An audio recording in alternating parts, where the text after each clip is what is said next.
त्याच्यानंतर या सगळ्या लोकांनी तो ताल आपल्या अंगामध्ये भरला. मला आता प्रामाणिकपणे सांगा, महाराष्ट्राचा काना आणि कोपराईने यांच्या वादनातून सादर केला का नाही? हा, म्हणूनच आम्ही यांना आख्यानाचे वादक नाही तर आख्यानाचे राजे म्हणतो. मायगा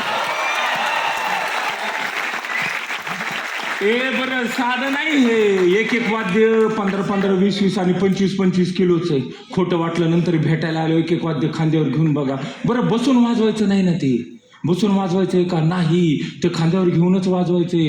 एक वेळ ना लक्ष देऊन आहे का, हिले महत्वाचं आहे. आता जाण भवनात बसून जंगली रम्मी खेळणं सोपं आहे.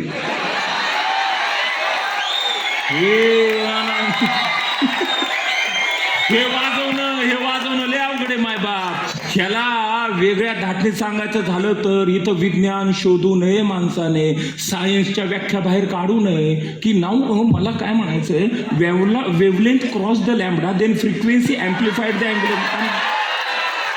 थांब. अरे तुझा साऊंड जन्माच्या आधी जर आमची रणवाद्य जन्माला आलेली असतील त्याच्यात चूक कुणाची आहे?